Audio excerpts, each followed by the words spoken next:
여러분 안녕하세요. 인문재생을 위한 트렌드 프로그래밍 담당 교수 이용우입니다. 새로운 달 뜻깊은 5월을 맞이하여 좋은 시간 보내고 계신가요? 최근 NHN이 자체 AI 기술을 활용하여 개발한 얼굴 인식 서비스를 출시하며 AI 사업을 가속화한다고 합니다. NHN이 선보인 얼굴 인식 서비스는 머신러닝 기술 기반으로 얼굴 데이터셋 학습 과정을 통해 개발되었으며 얼굴 감지 및 분석, 비교, 신원 인증 등이 가능하다고 합니다. 향후에는 얼굴 식별이 필요한 금융, 의료, 상거래 등 다양한 온오프라인 환경에서 맞춤형 서비스를 제공할 것으로 기대됩니다. 이처럼 AI 고도화가 가속화가 되고 있는 시대에 패러다임에 부응할 수 있도록 관련 지식을 습득하기 위해 앞으로 남은 수업에 더 적극적으로 임해 주시길 바랍니다. 그럼 지금부터 10주차 수업을 시작하도록 하겠습니다.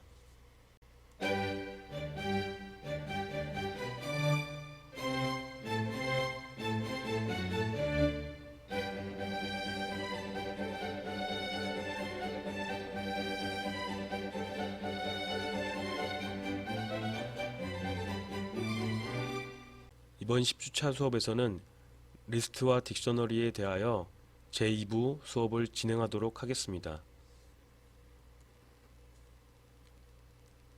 이번 수업의 학습 목표는 다음과 같습니다.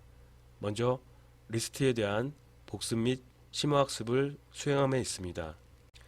더불어 딕셔너리에 대한 복습 및 심화학습을 수행하는 것을 목표로 합니다. 자, 먼저 리스트의 개념을 총정리해 보도록 하겠습니다. 첫 번째로 리스트란 무슨 목록일까요? 리스트에 저장되는 것들을 뭐라고 하죠? 영어로는 데이터, 우리말로는 자료라고 하죠. 그래서 리스트는 자료 목록이다 라는 것입니다. 리스트의 개념을 조금 더 상세하게 설명해 보자면 리스트는 여러 개의 자료들을 어떻게 나열하여 저장해 놓은 것으로 서로 다른 종류의 자료들도 저장이 가능할까요? 여러 개의 자료들을 저장하되 자료들 사이에 순서가 있다라고 했었죠. 그래서 순서대로 나열하여 저장해 놓은 것을 리스트라고 합니다. 그리고 파이썬의 리스트는 C나 자바 등의 다른 프로그래밍 언어와 달리 서로 다른 종류의 자료들도 저장할 수가 있다라는 장점을 가지고 있다고 했습니다. 리스트에 저장되는 자료를 항목 또는 원소라고 부르기도 합니다. 마지막으로 리스트에 저장된 자료에 대한 순번을 이 자료에 대해서는 순서가 있다라고 했었죠. 그래서 자료에 매겨진 일종의 일련 번호를 인덱스라고 합니다. 실생활에서 볼 수 있는 리스트의 종류로 버킷리스트를 꼽을 수가 있죠. 여러분들의 인생 버킷리스트는 무엇인가요? 제 버킷리스트 중에 하나는 해외여행입니다. 그런데 상황이 상황인지라 현재는 홀드되어 있습니다. 리스트의 필요성, 리스트를 사용해야 되는 이유에 대해서 설명드리도록 하겠습니다. 먼저 변수는 하나의 변수에 한 개의 값만 저장이 가능하기 때문에 저장할 값의 개수가 많아질수록 그만큼 변수의 개수도 증가하겠죠. 따라서 수많은 값을 저장하려면 변수만 가지고는 코딩 작업이 번거로워질 뿐만 아니라 코드의 길이가 길어지기 때문에 복잡해지겠죠. 이러한 문제를 해소하는 방안으로 리스트를 이용하여 여러 개의 값들을 저장하면 코딩 시간이 단축될 뿐만 아니라 코드의 길이가 줄어들어서 코드가 간결해집니다. 예를 들어서 왼쪽에 있는 코드처럼 여러 개의 값들을 지금 7개의 값이 있죠. 이 7개의 정수 값들을 변수만 가지고 코드를 작성할 경우에는 변수의 개수도 무려 7개나 필요하게 되겠죠. 따라서 코드의 길이도 길어지고 코딩을 하는데도 시간이 다소 증가하겠죠. 반면에 우측에 있는 코드처럼 리스트를 이용하게 되면은 하나의 리스트에 여러 개의 값을 저장할 수 있으므로 코드의 길이도 훨씬 심플해지고 코딩을 하는데 걸리는 시간도 단축될 수가 있겠죠. 참고로 이 두 개의 코드는 결과적으로 같은 기능을 수행하게 됩니다. 두 개의 코드 모두 7개의 점수에 대한 합계를 구해주는 코드이기 때문입니다.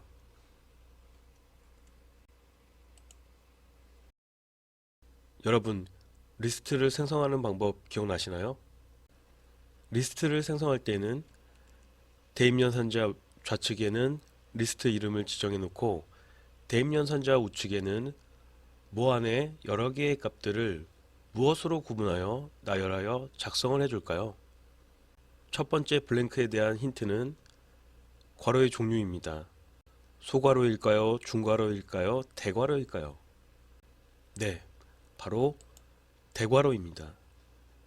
대괄호 안에 여러 개의 값들을 무슨 기호로 구분해서 나열해 줄까요? 어떤 기호? 바로 쉼표를 이용해서 구분해서 나열하여 작성합니다. 아래에 제시한 리스트 문법처럼 대입연산자 왼쪽에는 리스트의 이름을, 대입연산자 오른쪽에는 대괄호 안에 여러 개의 값들을 컴마로 구분해서 나열해서 작성해 주시면 되겠습니다. 리스트를 생성할 때 리스트 안에 넣어줄 수 있는 값, 즉 저장할 수 있는 값의 종류에는 어떤 것들이 있죠? 리스트에 저장할 수 있는 값으로는 아래에 있는 예시처럼 숫자 값뿐만 아니라 이와 같이 변수, 심지어 또 다른 리스트도 저장을 할 수가 있습니다. 즉 하나의 리스트 안에 또 다른 내부 리스트를 둘 수가 있다는 것입니다. 여기서 num과 sum은 변수고요. 파이썬은 문자열이죠. 또한 리스트를 생성할 때 대괄호 안에 아무 값도 작성하지 않으면 공백 리스트를 생성하게 됩니다. 즉 빈 리스트가 생성이 된다는 것이죠. 빈 리스트 하니까 갑자기 작곡가 리스트가 생각이 나는데요. 왜냐하면 그는 오스트리아 빈 태생이기 때문입니다. 다소 엉뚱하긴 하지만 추가적으로 음악 상식 하나 건졌네요. 이번 수업에서는 학습 이해도 점검 차원에서 학습 점검 퀴즈를 준비해 보았습니다. 첫 번째 문제, 5개 이상의 영화 제목으로 구성된 리스트를 생성해 보시길 바랍니다. 물론 파이썬 코드로 작성해 보시길 바랍니다.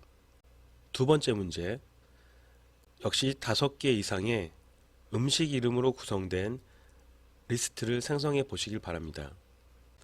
두 번째 문제는 첫 번째 문제와 유사한데 리스트에 저장되는 자료만 영화 제목에서 음식 이름으로 바뀐 것 뿐이죠.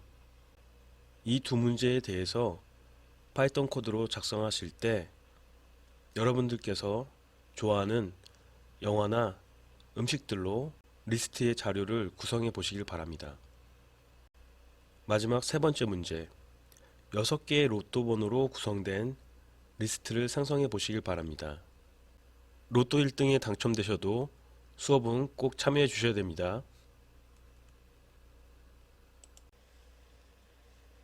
이번에는 인덱스에 대한 개념을 확실히 정립해 보는 시간을 가져보도록 하겠습니다. 인덱스라고 하는 것은 앞서 설명드렸다시피 리스트에 저장된 각각의 항목에 붙여진 순번이라고 했었죠. 이때 첫 번째 항목의 인덱스는 0부터 시작한다라는 점을 유념해 달라고 했었죠. 그리고 나서 다음 항목으로 갈수록 인덱스 번호는 1씩 증가하게 됩니다. 이번에는 역으로 거꾸로 마지막 항목의 인덱스는 -1부터 시작한다라고 했었죠. 그래서 마지막 항목에서 왼쪽으로 갈수록, 즉 이전 항목으로 갈수록 인덱스 번호는 일씩 감소한다라고 했습니다. 아래에 제시한 그림을 보시면은 먼저 시즌이라고 하는 리스트에 4개의 원소값들, 4개의 항목이 저장되어 있죠.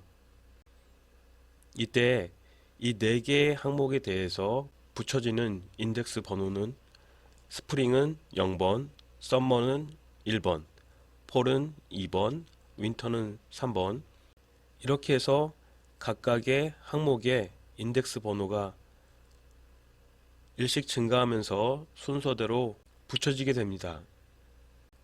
또한 마지막 항목에서부터 인덱스 번호를 매길 때에는 -1부터 시작해서 이전 항목으로 갈수록 일씩 감소하면서 인덱스 번호가 넘버링이 되게 됩니다.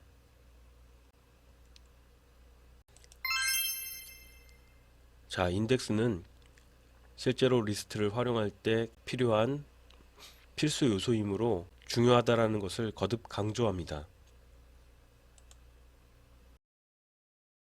리스트를 활용하기 위해서는 리스트에 저장된 항목에 접근하는 방법을 알고 있어야 되겠죠. 리스트에 저장된 특정 항목에 접근하기 위해서는 해당 항목에 부여된 인덱스를 통해서만 접근할 수가 있습니다. 그래서 앞서 제가 인덱스의 개념이 중요하다고 강조했던 것입니다. 인덱스를 이용한 리스트에 저장된 항목에 접근하는 방법에 대해서 조금 더 자세히 설명드리겠습니다. 이때에는 리스트 이름 바로 오른쪽 옆에 대괄호를 붙이고 이 대괄호 안에 인덱스 번호를 기입함으로써 특정 항목에 접근할 수가 있습니다. 이러한 방법을 통해 해당 인덱스의 항목을 저장하거나 반대로 저장된 항목을 불러올 수 있습니다. 항목은 일종의 값이라고 했었죠. 아래에 제시한 코드 예시를 살펴보도록 할까요? 먼저 시즌이라고 하는 리스트에는 4개의 항목이 저장되어 있습니다. 그 다음 코드에서는 시즌 그리고 대괄호 안에 0이라고 하는 값이 기입이 되어 있죠. 이 0이 바로 인덱스 번호에 해당이 됩니다. 그리고 대입연산자가 있고요. 대입연산자 우측에는 0번 인덱스에 할당해 줄 값으로 스프링이라고 하는 영문자열이 지정이 되어 있습니다. 따라서 0번 인덱스, 봄이 현재 0번 인덱스에 있죠. 0번 인덱스에 스프링을 대입해 주므로 기존에 0번 인덱스에 있는 봄이라고 하는 값은 소멸이 되고 새로운 값 스프링으로 덮어 씌워지게 됩니다. 마찬가지로 1번 인덱스 여름이었죠. 여름 대신 영문자열 서머가 1번 인덱스에 저장이 되고요. 그 다음에 2번 인덱스에는 폴을 대입을 해줬으므로 2번 인덱스 자리인 가을이 폴로 바뀌게 됩니다. 마지막으로 3번 인덱스에는 윈터를 할당해 주었죠. 그래서 3번 인덱스에 해당되는 겨울이라고 하는 한글 문자열이 영문자열인 윈터로 바뀌게 됩니다. 그리고 나서 최종적으로 프린트 시즌 0이라고 되어 있죠. 이 얘기는 리스트 시즌에 0번 인덱스에 있는 값을 불러와서 프린트하라는 뜻이기 때문에 0번 인덱스에는 현재 스프링이 저장되어 있죠. 따라서 이와 같이 스프링이 출력된 것을 확인해 볼 수가 있습니다. 자, 이번에도 앞서 학습하신 내용을 바탕으로 학습 점검 퀴즈를 준비해 보았습니다. 이번 문제는 제주라고 하는 리스트에 대해서 이와 같이 5개의 항목이 저장되어 있는데요. 0번 인덱스부터 차례대로 삼방산, 넥슨 컴퓨터 박물관, 인문대, 섭지코지, 플레이 케이팝이 저장되어 있습니다.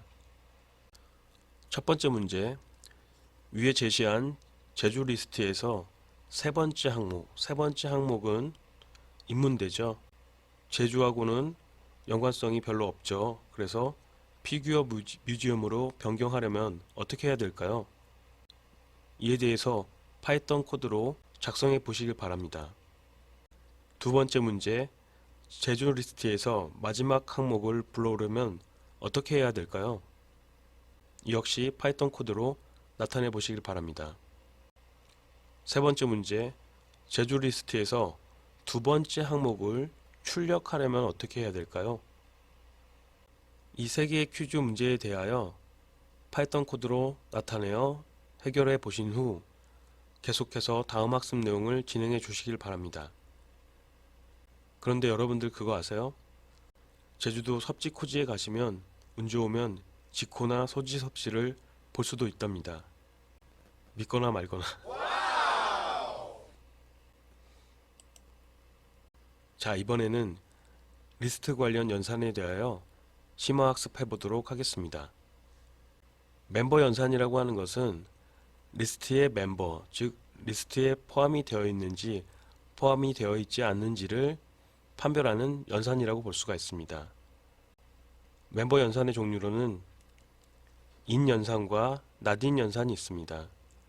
먼저 인 연산자에 대해서 살펴보자면 특정 값이 리스트에 존재하는지 판별하는 연산자입니다. 이때 특정 값이 리스트 내에 존재하면 true를, 존재하지 않으면 false를 결과값으로 리턴을 해주게 됩니다. 이처럼 멤버 연산의 결과는 true 또는 false를 산출해주게 됩니다. 아래에 제시한 코드 예시를 보시면 히어로즈라고 하는 리스트에는 아이언맨부터 스칼렛 위치라고 하는 문자열이 저장되어 있습니다. 이때 아이언맨 in 히어로즈라고 하는 명령을 내렸을 때 그 결과는 true가 나왔죠. 왜냐하면 히어로즈라고 하는 리스트 내에는 아이언맨이 존재할까요? 네, 0번 인덱스에 아이언맨이 존재하기 때문에 결과값이 true로 산출이 된 것입니다. 반면에 낫인 연산자는 in과 반대되는 연산이라고 볼 수가 있습니다. 그래서 특정 값이 리스트 내에 존재하지 않는지를 판별하는 연산자입니다. 따라서 특정 값이 리스트 내에 존재하지 않을 때의 true를 반환해 주고요. 존재하면은 false를 결과값으로 반환해 줍니다. 아래에 제시한 코드 예시에서 스파이더맨 낫인 히어로즈라고 했을 때 히어로즈라고 하는 리스트 안에 스파이더맨이 있나요? 없죠. 그래서 결과값으로 true 값을 반환해 준 것입니다. 이번에는 리스트와 또 다른 리스트를 결합해주는 연산자인 플러스 연산자에 대해서 학습해 보도록 하겠습니다. 플러스 연산자는 각각의 독립적인 리스트들을 하나의 리스트로 결합시켜주는 연산자입니다. 아래에 제시한 코드 예시를 가지고 보충 설명하도록 하겠습니다. 먼저 고구려라고 하는 리스트에는 을지문덕과 연개소문이 저장되어 있습니다. 그 다음 백제라고 하는 리스트에는 개백과 성충이 저장되어 있습니다.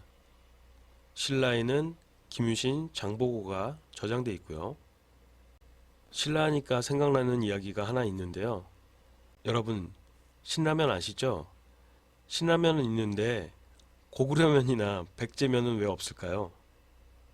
그 이유는 신라면이 당면을 끌어들여서 고구려면과 백제면을 멸망시켰기 때문이랍니다. 물론 믿거나 말거나. 자, 계속해서 셀리브러티는 고구려 플러스 백제 플러스 신라라고 되어 있죠. 여기서 플러스 연산자가 적용이 되어 있습니다.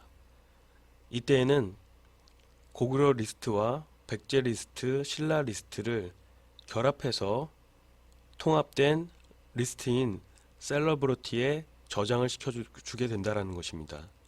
이렇게 해서 통합된 셀리브리티 리스트가 생성이 되면 실제로 셀리브리티에 어떠한 값들이 있는지 출력을 해보면은 아래와 같이 을지문덕부터 장보고까지 3개의 리스트에 저장되어 있던 장소 이름들이 하나의 리스트에 통합되어 저장된 것을 확인할 수가 있습니다.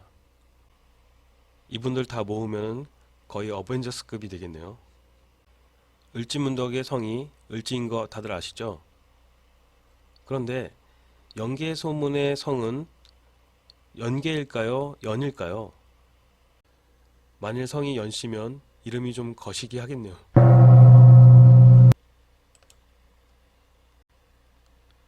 자, 여러분, 지난 수업 시간에 배웠던 슬라이싱 연산 기억나시나요?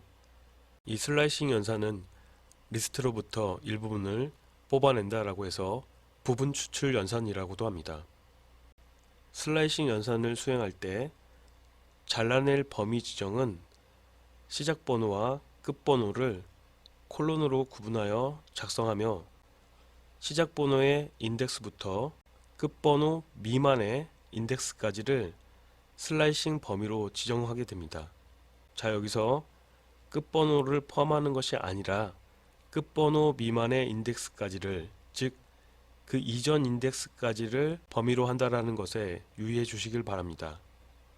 슬라이싱 연산의 구문 형식은 이와 같이 리스트 이름 다음에 대괄호가 오고요. 대괄호 안에 시작 번호와 끝 번호 사이에 콜론을 삽입하여 작성해 주시면 됩니다. 슬라이싱 연산이 적용된 코드 예시를 살펴보도록 하겠습니다. 헬로라고 하는 리스트에는 안녕하세요라고 하는 문자들이 저장되어 있습니다. 이어서 헬로우 대괄호 0:4라고 되어 있죠. 여기서 바로 슬라이싱 연산이 일어나게 되는데요. 0번 인덱스부터 4번 미만이니까 3번 인덱스까지를 추출해서 프린트 해주게 됩니다. 따라서 슬라이싱 되는 부분은 0번 인덱스에 해당되는 안부터 1, 2, 3, 3번 인덱스인 3까지 슬라이싱 돼서 안녕하세가 추출됨을 확인할 수가 있습니다. 그 다음으로 헬로우 시작 번호 없이 콜론 2라고 되어 있습니다. 이렇게 시작 번호를 생략할 시에는 맨 처음 인덱스, 즉 0번 인덱스부터 추출하기 시작합니다. 따라서 0부터 1번 인덱스까지니까 안0이 되겠죠. 그래서 이와 같이 안0이라고 하는 2개의 값을 추출해 올 수가 있습니다. 마지막으로 이번에는 시작 번호는 있고 끝 번호가 없죠. 끝 번호가 생략되면은 맨 마지막 인덱스까지를 추출하게 됩니다. 따라서 2번 인덱스에 해당하는 하죠. 하부터 마지막 인덱스 요까지를 추출해서 하세요를 추출해 올 수가 있습니다.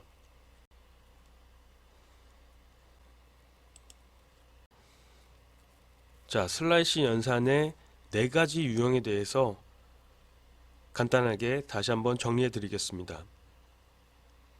먼저 첫 번째 유형으로 시작 번호와 끝 번호를 모두 기재한 경우에는 시작 번호의 인덱스부터 끝 번호 미만의 인덱스까지를 슬라이싱 범위로 지정해서 그 안에 포함되어 있는 값들을 추출하게 됩니다. 두 번째 유형으로 시작 번호가 생략될 때에는 0번 인덱스부터 추출하기 시작한다고 했었죠. 그래서 0번 인덱스부터 끝번호 미만에 있는 끝번호 이전의 인덱스까지를 슬라이싱 범위로 지정을 해서 부분 리스트를 추출하게 됩니다. 어렵지 않죠? 슬라이싱 연산 세 번째 유형으로 시작 번호는 있는데 끝 번호가 없는 경우, 이때는 시작 번호에 해당되는 인덱스부터 마지막 인덱스까지를 슬라이싱 범위로 지정해서 그 안에 있는 값들을 추출해 오게 됩니다. 마지막으로 시작 번호와 끝 번호가 모두 생략되어 있는 경우에는 0번 인덱스에서부터 마지막 인덱스까지, 즉 리스트에 저장된 모든 값들을 추출해 오게 됩니다. 사실 마지막 유형은 어떻게 보면 부분 추출이라고는 할 수는 없겠죠.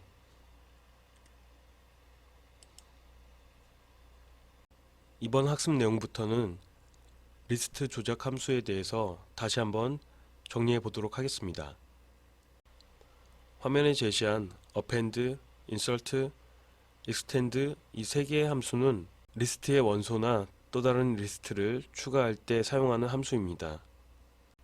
append 함수의 역할은 리스트의 맨 뒤에 새로운 원소를 추가하는 기능을 수행하게 됩니다. 바로 옆에 append 관련 코드 예시를 보시면은 a. 여기서 a는 리스트의 이름이고요. append f라고 되어 있습니다. 리스트 A의 맨 끝에 문자 F를 추가하는 명령을 수행하게 되겠죠. 반면에 insert는 리스트의 특정 인덱스에 새로운 원소를 삽입하는 역할을 수행하게 됩니다.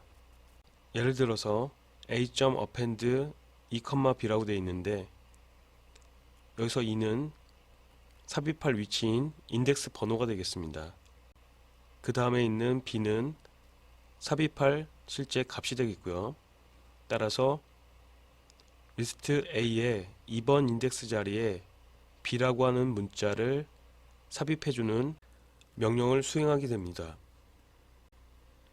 마지막으로 extend는 리스트의 맨 뒤에 새로운 리스트를 추가하는 역할을 수행하게 됩니다. extend 함수는 앞선 두 개의 함수와 달리 원소가 아닌 리스트를 추가한다라는 점이 차이점이 있습니다. 예를 들어서 a.extend gh라고 되어 있고 gh는 대괄호로 묶여 있죠. 그래서 g와 h를 저장하고 있는 리스트가 되겠습니다.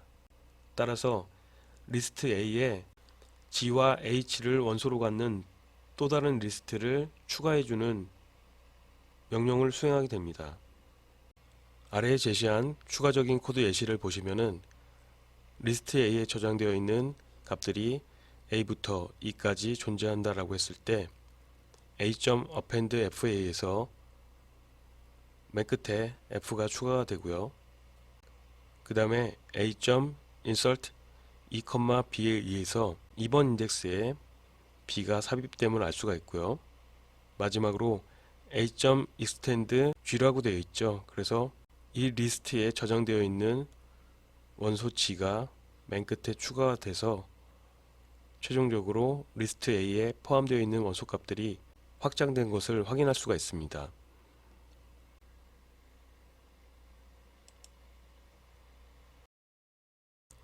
이번에는 count, index, remove 함수에 대해서 다시 한번 정리해 보도록 하겠습니다. count 함수는 특정 원소를 찾아서 그 개수를 구하는 역할을 수행합니다. index 함수는 특정 원소를 찾아서 해당 원소의 인덱스 번호를 구하는 역할을 수행합니다. 이처럼 count 함수와 index 함수는 일종의 탐색 함수라고 볼 수가 있습니다. remove 함수는 특정 원소를 삭제하는 역할을 수행합니다. 아래에 제시한 코드 예시를 보시면은 리스트 A에 대해서 대문자 A부터 E까지 원소들이 저장됐다라고 했을 때 a.count C라고 하면은 대문자 C의 개수를 리턴해 주게 되겠죠. 따라서 리스트 A에는 C가 두 개가 있으므로 2라고 하는 결과값을 반환해 주었습니다. 그 다음에 a.index D라고 되어 있죠. D라는 원소의 인덱스 번호를 리턴해 주므로 D는 0, 1, 2, 3, 4번 인덱스 자리에 있습니다. 따라서 결과값으로 4를 리턴해 주었습니다. 마지막으로 a.remove 2라고 되어 있죠. 리스트 A에서 2를 삭제해 주므로 A를 출력했을 때 이와 같이 2가 삭제되어 있음을 확인할 수가 있습니다.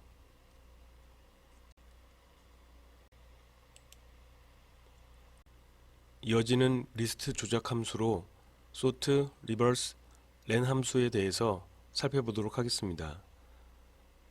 먼저 sort 함수는 함수의 이름에서 알 수 있듯이 리스트를 오름차순으로 정렬할 때 사용합니다. 다음으로 reverse 함수는 리스트의 원소들을 역순으로 나열할 때 사용합니다. 즉 리스트의 원소들을 거꾸로 나열해 주게 되겠고요. 마지막으로 len이라고 되어 있는 length 함수는 리스트의 원소의 개수를 구할 때 사용하게 됩니다. 다만 length 함수를 사용할 때 유의해야 될 사항은 다른 함수들은 맨 앞에 객체 이름에 해당되는 리스트의 이름을 적고 점 다음에 함수 이름을 작성하는 반면에 length 함수는 함수의 괄호 안에 인수값으로 리스트의 이름을 지정한다라는 점이 차이점이 있기 때문에 이러한 구문 형식의 특징을 꼭 기억해 두시길 바랍니다. 아래에 제시한 코드 예시를 보시면은 리스트 A에 대해서 31452라고 하는 정렬되어 있지 않은 1부터 5까지의 숫자 값들이 저장되어 있습니다.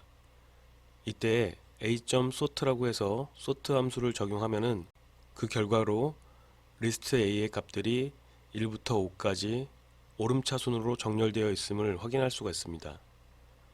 이렇게 정렬된 상태에서 a.reverse 함수를 적용하면은 오름차순으로 정렬되어 있는 상태를 거꾸로 나열해 주므로 내림차순으로 마치 정렬된 것처럼 리스트 A 내의 원소값들이 거꾸로 나열되게 됩니다.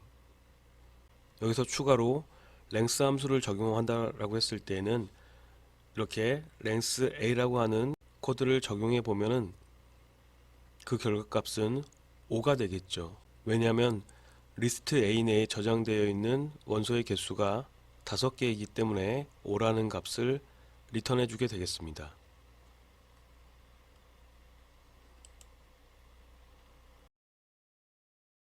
첫 번째 프로그래밍 실습 예제는 학생 리스트 관리 프로그램입니다.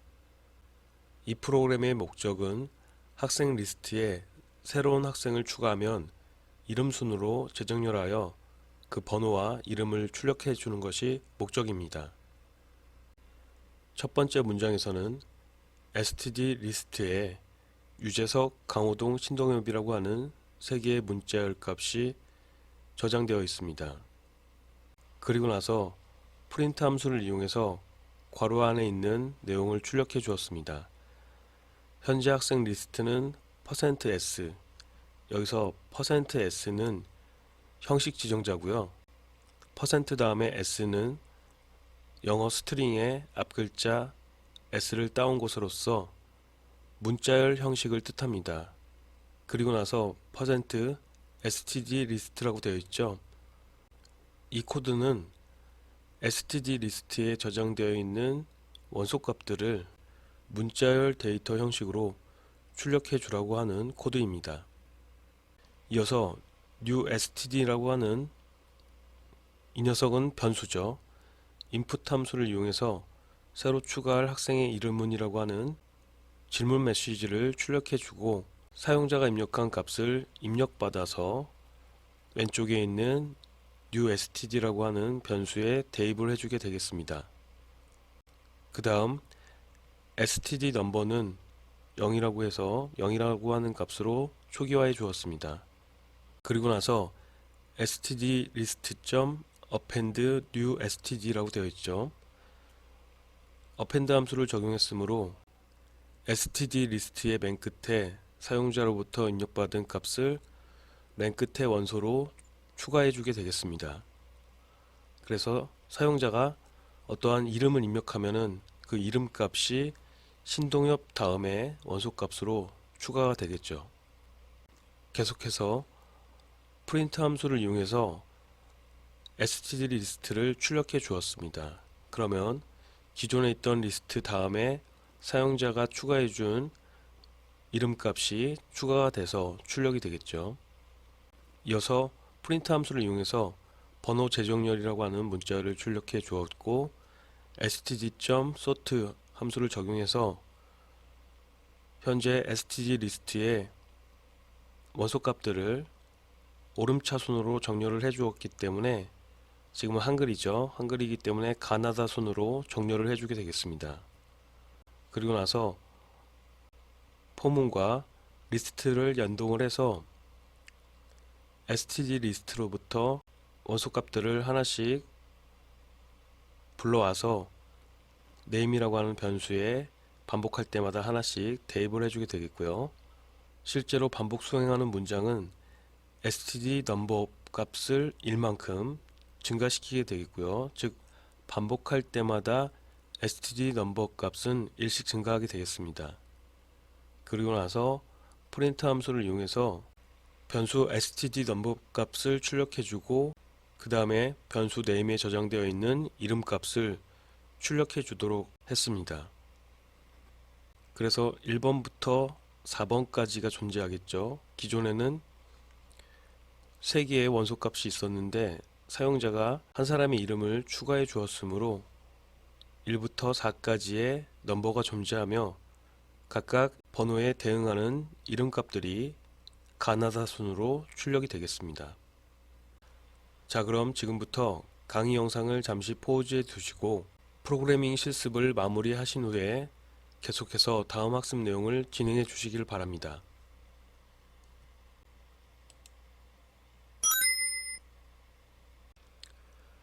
자, 이번 프로그래밍 실습 도전 문제는 오랜만에 수시 과제로 할당해 드리겠습니다. 문제의 내용을 살펴보도록 하겠습니다. 사용자가 0부터 5까지의 숫자 중에서 하나를 입력하면 오늘의 운세를 알려주는 프로그램을 구현하시오 라고 되어 있습니다. 그리고 오늘의 운세 유형에는 해피부터 앵그리까지가 존재하는데요. 이렇게 여러 개의 문자열 값들이 있는데 이 문자열 값을 리스트에 저장해 주시고요.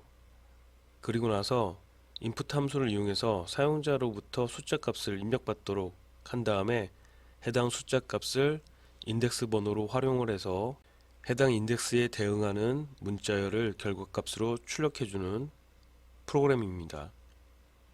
그런데 이 프로그램은 한 가지 문제가 있습니다.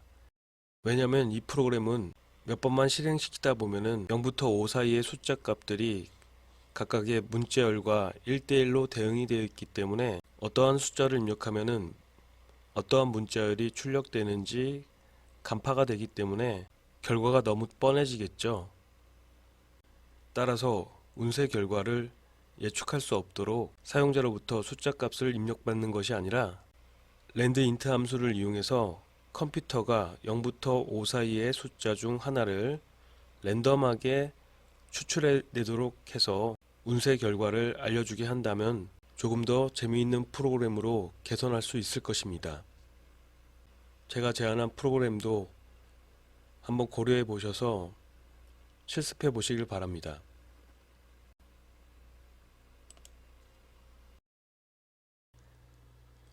자, 지금부터 딕셔너리의 개념과 그 활용법에 대해 이해해보는 시간을 갖도록 하겠습니다. 딕셔너리란 한 쌍의 키와 값을 항목으로 하여 저장해 놓은 자료 구조를 의미합니다.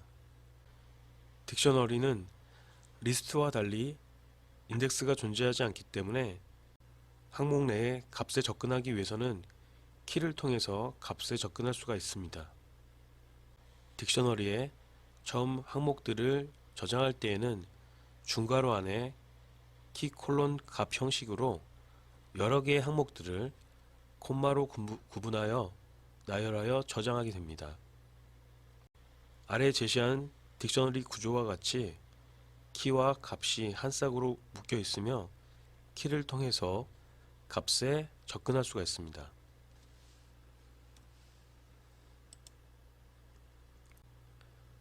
딕셔너리를 작성할 때 구문 형식은 대입연산자 왼쪽에 딕셔너리 이름을 지정하고 대입연산자 다음에 중괄호 안에 키 콜론 값 형식으로 한 쌍으로 이루어진 항목들을 콤마로 구분하여 나열하여 작성하시면 됩니다.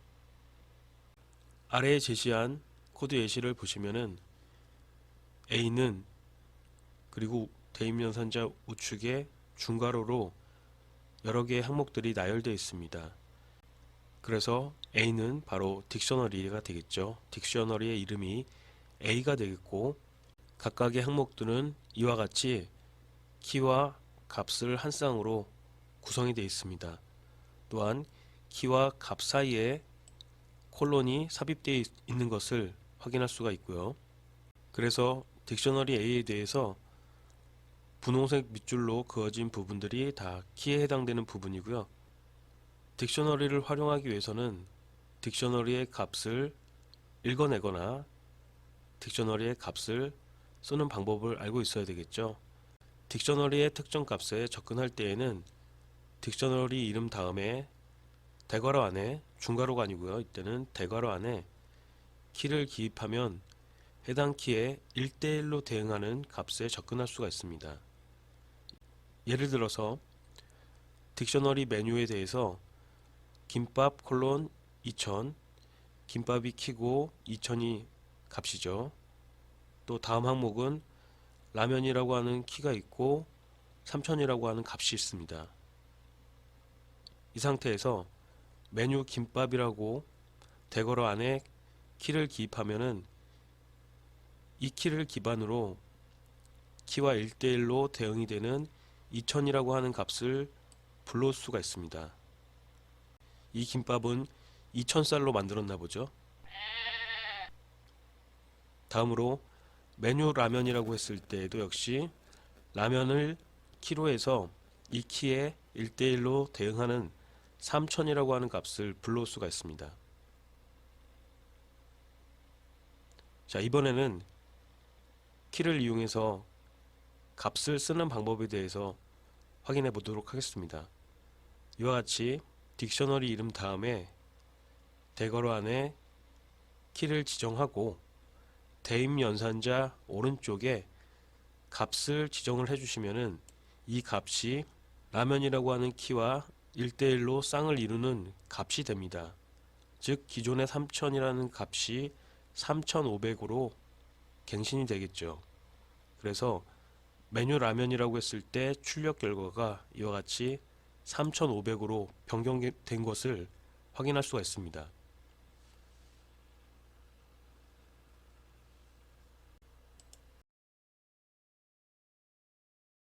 자, 리스트와 마찬가지로 딕셔너리에도 다양한 조작 함수가 있었죠. 이러한 딕셔너리 조작 함수에 대해서 다시 한번 총정리해 보도록 하겠습니다. 먼저 키즈, 밸류즈, 아이템즈라고 하는 함수는 함수의 이름만 보시더라도 어떠한 함수인지 그 기능을 대략적으로 짐작할 수가 있겠죠. 이번에는 맨 아래에 있는 박스 안에 있는 내용부터 살펴보겠습니다. 키즈라고 하는 함수는 딕셔너리의 키들만 모아서 반환을 해주는 함수입니다. 그래서 이름이 키즈고요. 밸류즈 함수는 어떤 값을 반환하겠죠? 네, 딕셔너리의 값들만 모아서 반환해주는 함수입니다. 마지막에 아이템즈 함수는 딕셔너리의 모든 키와 값을 한 쌍으로 묶어서 즉 항목을 반환해주는 함수입니다.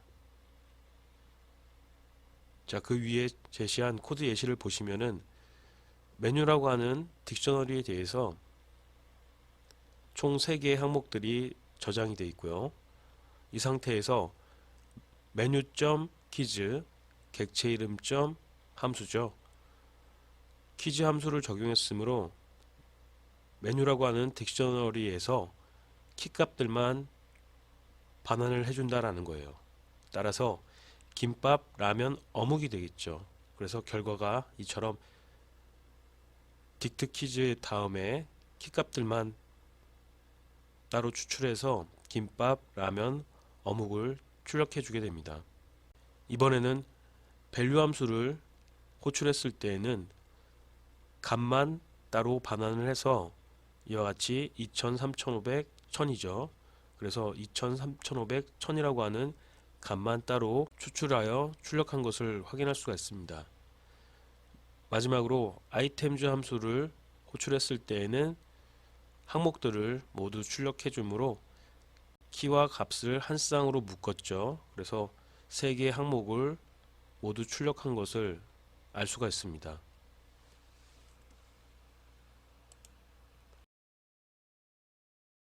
이번에는 get 함수에 대해서 설명드리도록 하겠습니다.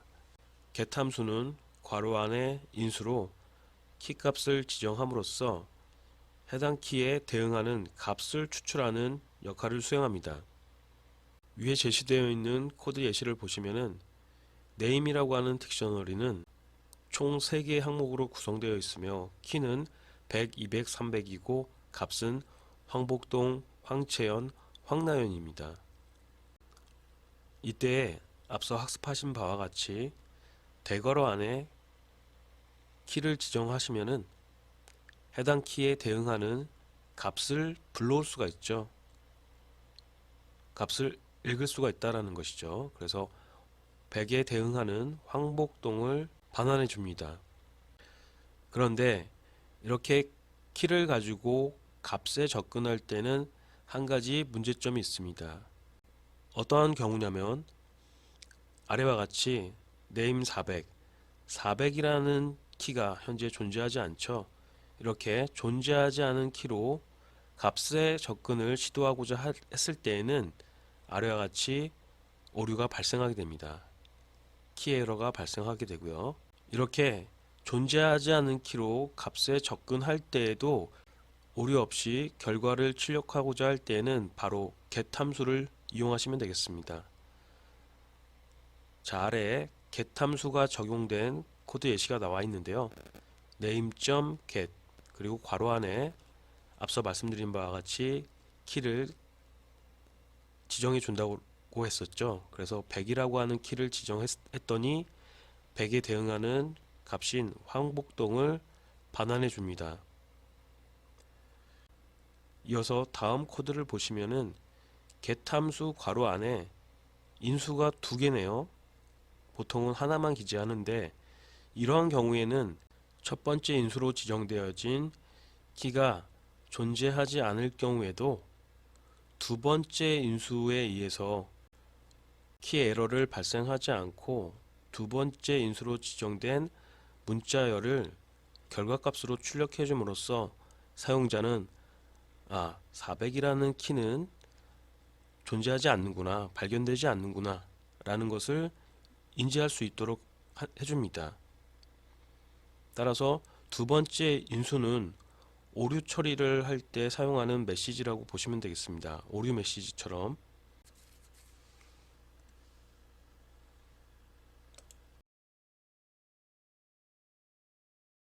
딕셔너리의 항목들을 삭제할 때 사용하는 함수로는 del 함수와 pop 함수가 있습니다. 아래에 제시한 코드 예시에서 name이라고 하는 딕셔너리는 앞선 코드 예시와 마찬가지로 3개의 항목들이 나열되어 있습니다.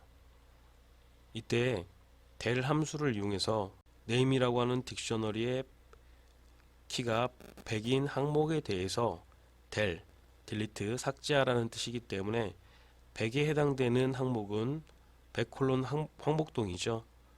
그래서 삭제가 됐는지 확인코자 딕셔너리 네임을 출력해 보니 실제로 이와 같이 100콜론 황복동이 삭제가 되고 그 결과로 200 황채연, 300 황나연만 저장되어 있음을 확인할 수가 있습니다. 자, 여기서 한 가지 여러분들께서 유념해 주셔야 될 부분이 del 함수 같은 경우에는 객체명점 함수명이 아니고 del 함수의 인수값으로 딕셔너리와 키값을 지정해 준다라는 거예요. 괄호 안에 넣는다라는 것이고요. 반면에 pop 함수는 딕셔너리 이름 점 함수 이름, 객체 이름 점 함수 이름이 돼서 점 다음에 팝 함수를 작성하여 호출해 주게 되겠습니다. 팝 함수의 괄호 안에는 키 값을 기재를 해서 해당 키에 해당하는 항목을 삭제함과 동시에 팝 꺼내와서 리턴을 해주게 됩니다. 그래서 그 실행 결과로 황채연을 팝을 해줬죠. 200에 대응하는 값을 팝을 해주고, 그리고 이 항목은 삭제가 됩니다. 그래서 딕셔너리 네임에는 어떤 값이 저장되어 있나 확인코자 네임을 입력해 보았더니 마지막 항목인 300 황라면만 남아있음을 확인할 수가 있습니다.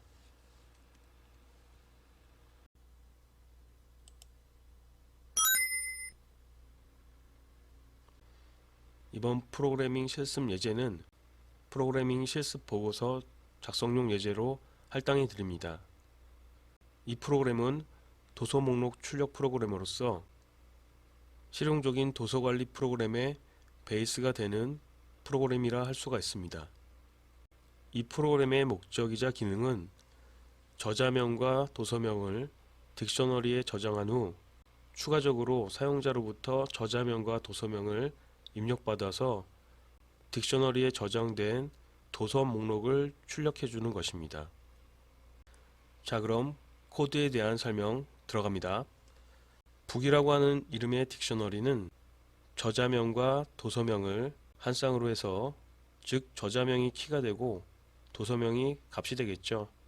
이러한 항목들이 5개로 구성되어진 딕셔너리입니다. 그 이후에 추가적인 저자명과 도서명을 사용자로부터 입력받도록 하기 위해서 input 함수를 적용했죠. 그래서 저자명이라고 출력을 해주고 사용자가 입력한 저자 이름을 author라고 하는 변수에 저장을 해주고요.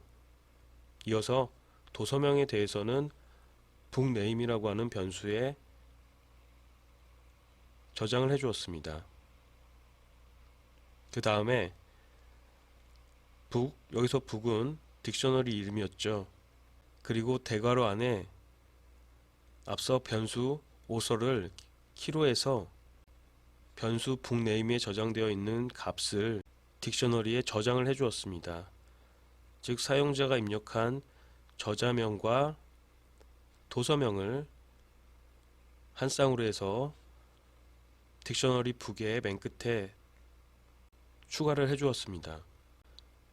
그리고 나서 포문을 이용해서 book.keys, 즉 딕셔너리 book에서 키값들만 따로 추출해서 뽑아왔죠. 딕셔너리 book의 키에 해당되는 데이터들은 모두 저자 이름이죠. 이 저자 이름을 변수 키에 대입을 해주고 반복할 때마다 그 다음 저자 이름들이 변수 키에 할당이 되겠습니다. 실제 반복 수행하는 문장은 프린트 함수에 의해서 출력되는 부분인데요. 저자명이라고 하는 문자를 출력해주고 결합연산자죠. 그 다음에 연결해서 변수 키에 저장되어 있는 실제 저자 이름을 출력을 해줍니다. 그리고 나서 슬래시 도서명을 출력해주고 또 역시 결합연산자를 이용해서 그 다음 값을 연결해서 출력을 시켜주는데, 그 다음 값은 book, 딕셔너리 이름 다음에 대괄호 안에 변수 키를 키로 해서 실제 값에 접근을 했죠. 따라서 해당 저자명에 1대1로 대응하는 도서 이름을, 책 이름을 불러와서 실제 도서명을 출력해주는 문장이라고 할 수가 있습니다. 이렇게 해서 모든 반복을 마치게 되면은 딕셔너리 북에 저장되어 있는 모든 키, 즉 저자명과 모든 값, 즉 도서명을 우측의 실행 결과와 같이 출력해 주게 됩니다. 자, 그럼 여러분들께서도 이번 실습 예제를 프로그래밍 해보시고 더 나아가서 저자명과 도서명을 각각 한 번씩만 입력받도록 하는데 그치는 것이 아니라 반복문을 이용해서 추가적으로 3개 이상의 저자명과 도서명을 입력받아서 딕셔너리에 추가해 보시길 바랍니다.